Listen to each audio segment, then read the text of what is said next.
In 1907, Britain and France embraced Russia. They used honey, in a triple alliance, Britain, France and Russia. And the honey that they used to trap Russia was that if we win the war that's coming with the Ottoman Empire, you will get Constantinople, which is what Russia wants. But they promised Russia one thing through the front door, and they took it back through the back door, like what they did to the Arabs. These are people with PhDs in deception. If they tell you that the sun is shining, don't believe them. Go outside and look up in the sky, see whether the sun is shining. When the Russian army had fought in the First World War and had suffered the most losses, the brunt of the kill were Russians. And they were now winning the war. And the Ottoman Empire was collapsing. And the Russian army is only an arm's length away from Constantinople. They don't want Russia to get Constantinople. No. So what did they do? Russian Jews organized and executed the Bolshevik Revolution, which overthrew the Russian monarchy. They killed the Tsar and the whole family, overthrew the government, and took Russia out of the war. So the Russian army had to stop in its tracks and could not go to Constantinople. In other words, the Russian Jews stabbed Russia in the back. They did more than that. They brought communism. Communism is not Russian.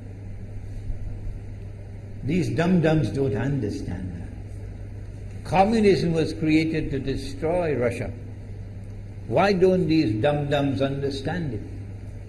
Communism is not Russian.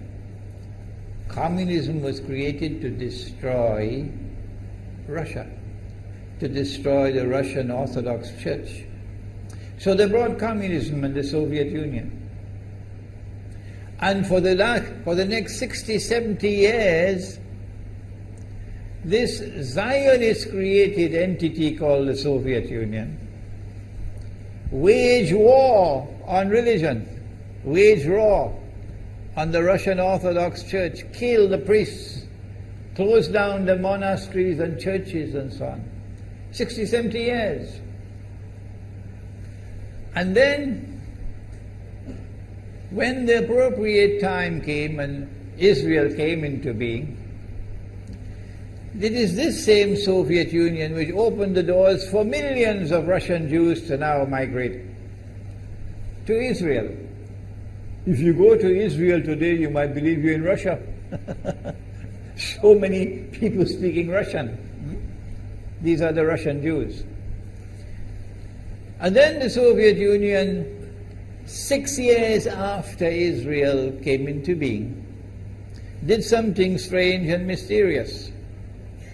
Crimea is Russian territory. Crimea is a part of Russia. The Soviet Union decided to give Crimea as a gift to Ukraine. Why did they do that? The historians don't tell you. So let Imran tell you.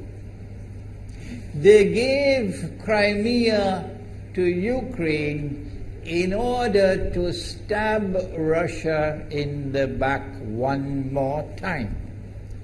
Because if Russia loses Crimea, it will enhance Israel's security. The Russian Navy is based in Crimea, and there is a straight line from Crimea to Constantinople. To get out of the Black Sea and to get into the Mediterranean Sea, you got to pass through the Bosphorus. And the city of Constantinople is located right there on the Bosphorus. So they gave Crimea as a gift to Ukraine. They never bothered to consult the people of Crimea and get their consent. No. They never bothered to seek the permission of the Russian people. No. But Washington doesn't want to hear that. The foolish man who now sits in the White House of the United States, the foolish man who would like to pretend that he's a man of wisdom, he doesn't want to hear.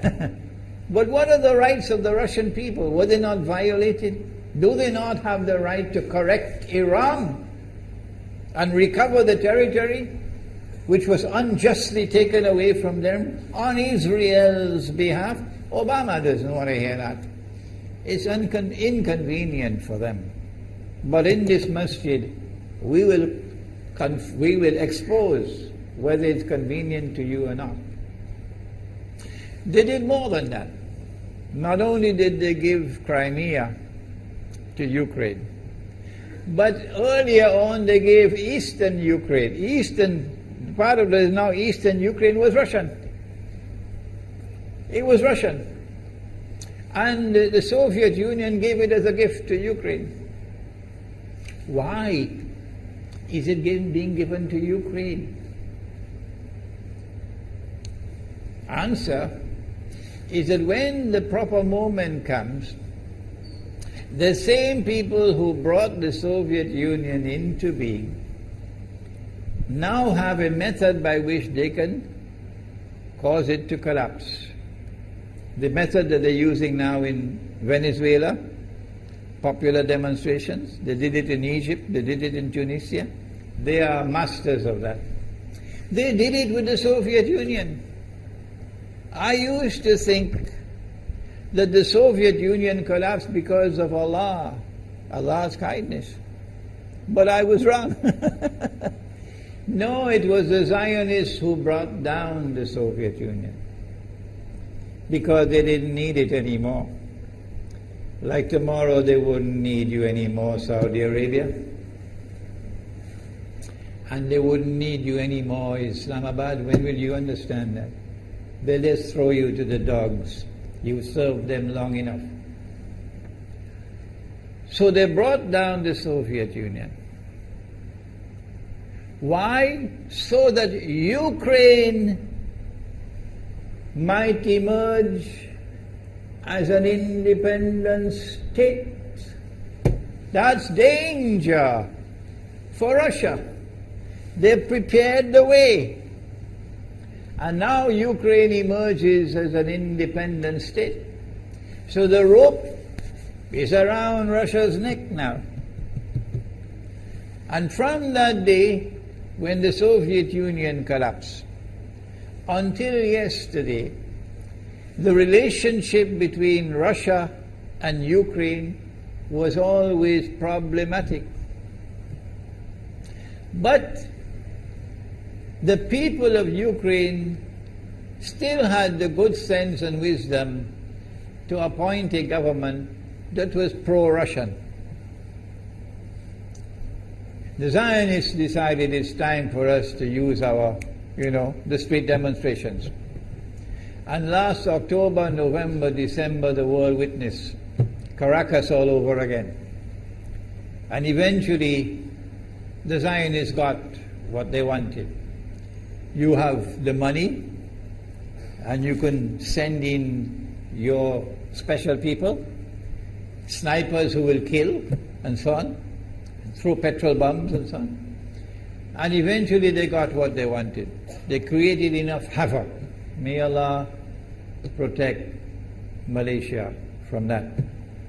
Ameen. Ameen. And the president of Ukraine fled.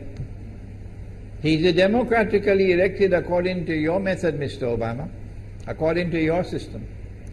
He's a legally elected president of Ukraine. And he had to flee. And these hypocrites in Washington and London and Paris who would like us to believe that they are honorable men. They are not. Instead of standing on the side of the legally appointed president and demanding the rule of law, they all showed their colors as hypocrites in immediately recognizing the new government in Ukraine. The new government in Ukraine is anti-Russian. That's what they wanted. That's why they brought down the Soviet Union, to bring in a Ukraine into being as independent state, and then to eventually get an anti-Russian government in Ukraine. If by Allah's kindness Putin had not intervened and been so spectacularly successful, this is what the plan would have been. The new government in Ukraine would have joined NATO, and Russia could not stop it. And when the new government in Ukraine joined NATO, NATO will then send its armed forces into Ukraine. It could include nuclear weapons. Then Ukraine will pick a fight with Russia and decide that Russia must now vacate Crimea. Shut down your naval base. The rope is now tightened around your neck. Russia has to put its tail between its legs and withdraw its fleet, Black Sea Fleet, from Crimea. Russia is no longer a naval power. Crick crack, you finish. And Israel will celebrate. That was the master plan. But Allah planned, and Allah's plan was successful. And it is time for the Muslim world to recognize and to see, I cannot influence governments, so what can I do? Don't bother, you waste your time with governments. But the people can understand that this was Allah's plan. They planned, the enemy planned for so long, and at the last moment Allah intervened. And Putin was able to get the people of Crimea to vote in a referendum. And they voted 90-something% in favor of returning to Russia. They were a part of Russia, and they want to return to Russia. So Putin was successful in delivering to the Zionist movement the first defeat it has ever suffered, significant defeat in the more than 100 years since the Zionist movement was established. If that is not a sign from Allah, it's time for you to wake up.